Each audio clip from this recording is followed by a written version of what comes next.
Bonsoir tout le monde. Ce soir, je vais vous parler de l'utilité de certains cryptos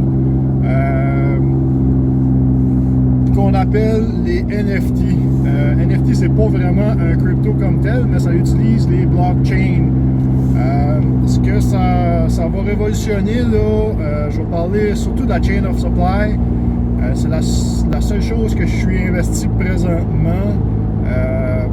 J'ai du VeChain qui fait partie, le blockchain est créé par une compagnie chinoise pour résoudre le problème de la chain of supply. Ce qui veut dire que chaque produit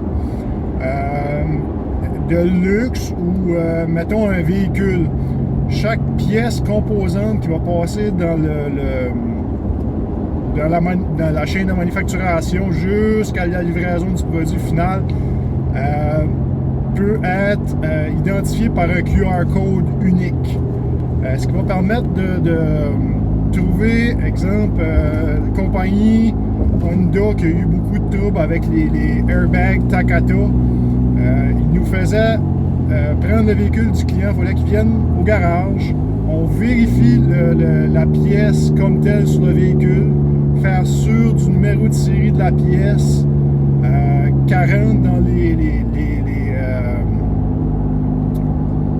critères pour être remplacée comme étant défectueuse.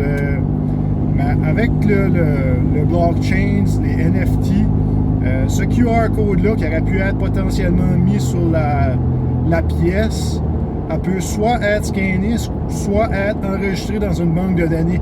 Comme il pourrait taguer ça sur le numéro de série du véhicule. Chaque composante, il y aurait la date de production, l'heure et même la personne qui a fabriqué la pièce.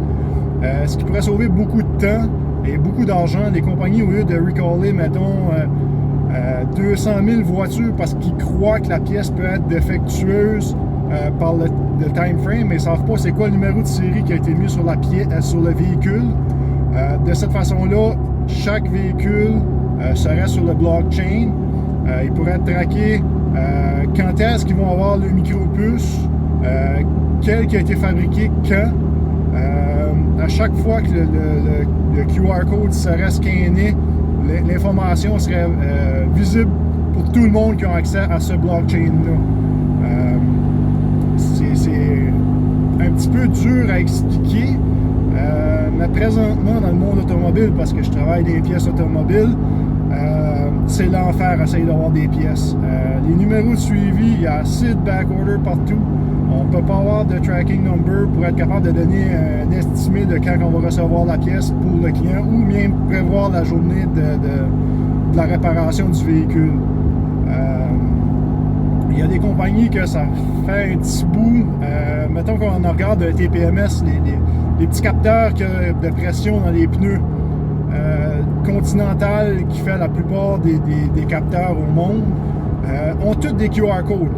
Fait que j'assume que cette compagnie-là est en train de faire un revirement pour s'adapter aux situations, puis pouvoir être capable d'être sur un blockchain. Il y a beaucoup d'autres pièces qu'on regarde qui a des QR codes. Je parle du monde automobile parce que ça fait 15 ans que je travaille là-dedans. Mais éventuellement, le use case du crypto NFT va s'appliquer à beaucoup plus que juste un JPEG qui vaut un Ape NFT ou un CryptoPunk qui va valoir 2-3 millions. C'est pas juste des items pour collectionner les NFT. Moi, personnellement, j'ai pas de photo NFT. Mais j'attends qu'une compagnie comme Upper Deck ou Peachy ou Pro 7 arrive avec des cartes de hockey digitales. Ça, là, ça va vraiment m'intéresser d'acheter des produits NFT là, comme de collection. Ce qu'il y a de beau avec ça, c'est que tu sais, un peu comme une carte de hockey physique, tu sais combien de cartes de ce certain joueur-là ont en circulation. Donc, tu peux évaluer une valeur. L'avantage qu'il y a avec un NFT, c'est qu'il ne peut pas être détruit. Il peut être perdu, mais il ne peut jamais être détruit. Mettons que tu as une carte de hockey, rookie card de Sidney Crosby. qui t'a coûté les yeux de la tête, qui est signée, autographiée, ben t'as rien pour la valider qu'elle a vraiment été signée. En plus de ça, t'as les risques de l'endommager, water damage ou ben non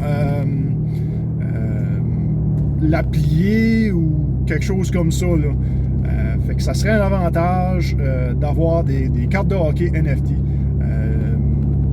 Éventuellement, ça va venir. Je peux pas croire qu'ils feront pas quelque chose. Puis encore là, le NFT, cette carte de hockey-là va être validée. Mettons qu'il y en a eu 100 en circulation. On ne pourra jamais en créer plus. Ça ne pourra jamais être répliqué. Parce que ça va être vérifiable sur le blockchain. Tu vas pas avoir toutes les transactions qui ont été faites avec cette adresse-là. Parce que chaque NFT a leur propre adresse sur le blockchain, qui est comme un réseau. Donc, c'est là que la validation va s'appliquer. Pour ça que les Ape NFT, puis les Bored Apes, puis je l'ai dit tantôt, CryptoPunk, oui. C'est pour ça que les valeurs montent autant que ça. Pourtant, c'est juste un petit dessin en 8 bits ou moins. Mais ça prend de la valeur, tout le monde achète ça, tout le monde s'y arrache, tout le monde en veut. C'est parce que c'est rare. Donc, c'était ça pour aujourd'hui. Si vous avez des questions, je suis pas super poussé dans le NFT. Oui, je veux en apprendre plus parce que je sais que c'est le futur. Fait que si il y a de quoi, posez-moi des questions. Je vais fouiller, je vais trouver vos réponses, puis je vais vous répondre. Mon email est bigbrewcrypto@gmail.com. Mon site web, bigbrewcrypto.com. J'ai mon Facebook aussi, que vous pouvez m'envoyer des messages en privé ou juste écrire sur mon wall. N'oubliez pas de liker, partager, puis cette vidéo-là. Merci, bonne soirée.